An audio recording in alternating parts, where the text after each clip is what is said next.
Rudi. Kak Rudi. Halo, permisi. Halo, permisi. Di bawah mendekat aja nggak apa-apa. Cuma mungkin mau komunikasinya sama Kak Bella. Jagain, tapi jagain. Jagain ya. Jagain. Halo, permisi. Aduh. Pegang. Bantu pegang. Pegangin, tolong. Please, ini patungnya aku simpen sini. Takutnya kalau lepas kamu makin bahaya, Bella. Jangan dilepas dulu Kak Bella patungnya. Jangan dilepas dulu. Halo, permisi. Kamu siapa? Kamu mau komunikasi sama dia? Patung. Pelan-pelan, tapi jagain Mbak Popon jagain ya. Iya, depan Kak Bella, depan Kak Bella sini. Patungnya mungkin kakak pegang dulu, Kak. Jangan aku yang pegang deh. Dia mintanya kamu, Bella. Halo. Bisa komunikasi baik-baik. Patung. Bisa komunikasi baik-baik. Halo.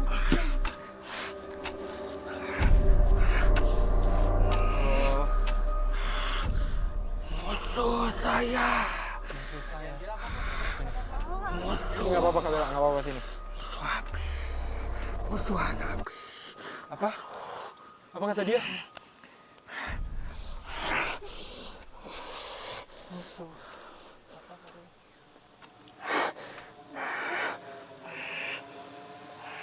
Coba Kak Bella yang ngajak komunikasi. Ya. Kak. Kak Rudi. Kenapa? Oke, Kak. Kak. Saya ngerti sekarang. Apa? Kenapa, Kak? Makhluk di patung ini adalah makhluk jahat yang bikin rusuh di sini, yang sering nakut-nakutin orang di sini,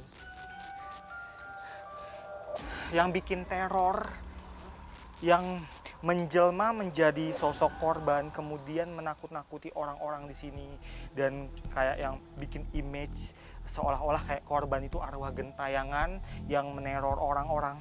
Jadi dia pelakunya. Oke, terus yang barusan itu siapa Kak Rudi? Sosok tadi itu, dia tadi dari sana. Dia laki-laki berwajah seram. Wajahnya seperti biru-biru bengkak. Seluruh tubuhnya seperti kurus panjang, tangannya panjang, kakinya panjang. Dia bilang ada makhluk jahat di dalam sini. Jadi memang sosok tadi yang masuk ke saya adalah musuh bebuyutan dari yang di dalam patung ini. Sebentar, berarti yang selama ini mengganggu warga sekitar itu adalah sosok ini yang seakan-akan menjadi para korban tragedi bencana itu. Ya, ini pelakunya. Apakah sosok yang tadi sempat komunikasi sama Kak Rudi itu sosok yang aku dan tim lihat? Iya. Itu. Jadi dia itu mengintai yang di dalam patung ini. Sebenarnya. Dia. Dan kenapa tadi dia menuntun kita ke sana? Itu sebenarnya dia itu takut sama musuh dia itu. Jadi ketika kita berada di sana, musuh dia itu mengintai di sebelah sana, makanya dia lari ke arah sini. Jadi sebenarnya dia ke sini itu karena lari. Dia dikejar sama sosok yang apa ya? Itu apaan? Ya udah kalau gitu berarti memang kan kita sudah terjawab ya soal kenapa banyak sekali gangguan di tempat ini yang mengatasnamakan para korban. Mungkin selanjutnya kita lanjut ngobrol di tempat yang lebih enak yuk. Sebentar. Kenapa Kak Rudi? Kita balikin patung ini, dan yang di dalam ini akan saya pindahkan ke tempat yang lebih aman supaya dia nggak ganggu warga di sini lagi. Oke, siapa yang mindahin, kita atau Kabela atau gimana? Biar saya yang pindahkan nanti setelah syuting. Tapi ngomong-ngomong, kok saya ngerasa semakin kesini ada kepiluan yang makin dalam yang saya rasakan.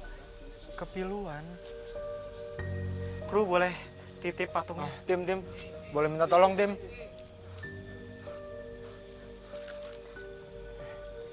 Merasakan banyaknya residu energi yang berada di tempat ini membuat Rudi mengajak kami turun menuju area lapangan. Saya rasa aktivitas relawan, aktivitas para penolong dulu ramai sekali. Banyak sekali orang waktu itu di sini. Maksudnya orang yang menolong? Betul, isak tangis keluarga, kemudian anak yang kehilangan orang tuanya, dan ada banyak kantong jenazah. Boleh saya minta alat gambar, Tim?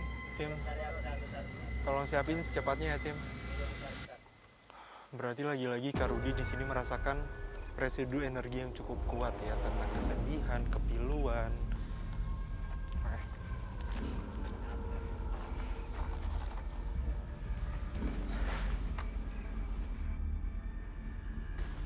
Sekarang pemirsa, ini tiba-tiba ada beberapa anjing yang terus-terusan menggonggong setelah kita berkomunikasi dengan beberapa sosok yang ada di tempat ini, bukan para korban ya. Dan sekarang Kabela, jadi Kak Rudi melakukan ini itu adalah sebuah komunikasi juga antara Kak Rudi seperti ingin memberikan kita informasi tambahan. Ya.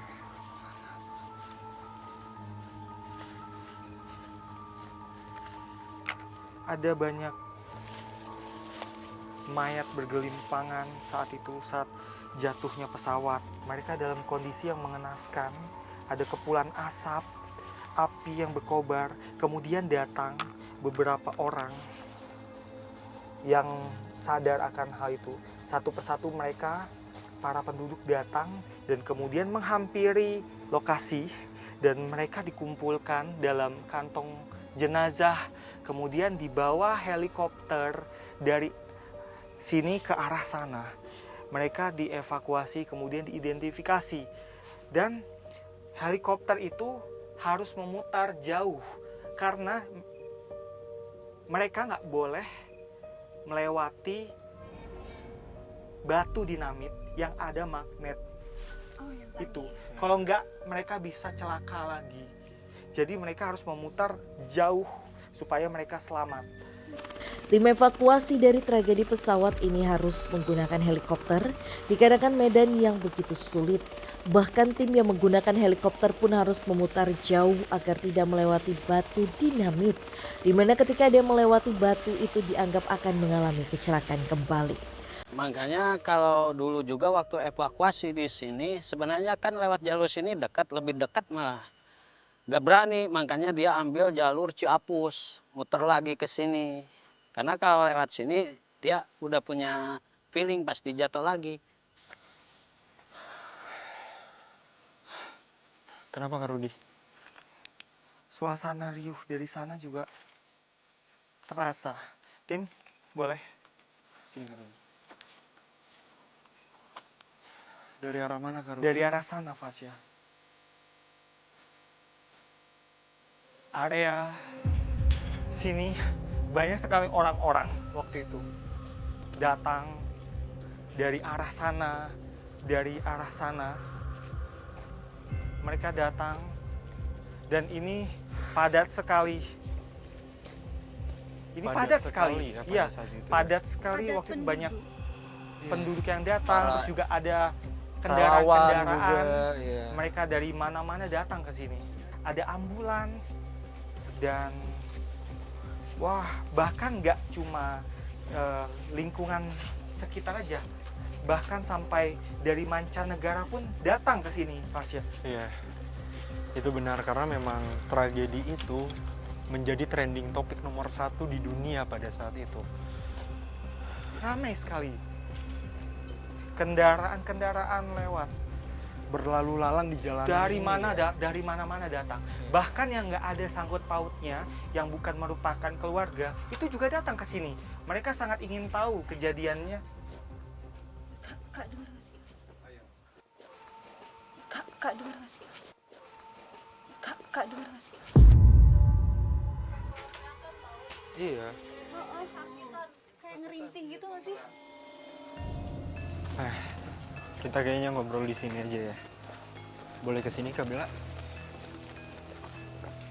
Saking dahsyatnya kejadian itu dan menjadi trending topik di dunia, kampung ini jadi terkenal ke seluruh dunia. Dan kampung ini berganti nama. Yang tadinya kampung ini bernama Pasir Pogor berubah menjadi Kampung Sukhoi. Karena kampung ini dikenal dengan karena tragedi lokasi jatuhnya pesawat Sukhoi itu. Oke pemirsa, selesai sudah penelusuran kita pada malam hari ini karena memang sudah mendapatkan jawaban ya dari misi kita pada malam hari ini, yang dimana ternyata banyaknya gangguan yang kata warga sekitar itu dari para korban kecelakaan pesawat Sukhoi itu tidak benar adanya ya, yang dimana ternyata banyaknya gangguan malah disebabkan oleh sosok di sekitar sini, ya kan? Sosok yang menyerupai para korban dan menakut-nakuti warga sekitar. Iya, mengingat ini adalah kaki Gunung Salak dan Gunung Salak sendiri kan sangat terkenal dengan mistisnya. Jadi mungkin tidak heran kalau banyak sekali sosok-sosok yang memang berasal dari sana. Oke pemirsa, ikuti terus penelusuran kami ke tempat-tempat yang penuh dengan cerita mistis, mitos, serta bikin kamu deg-degan hanya di GTV.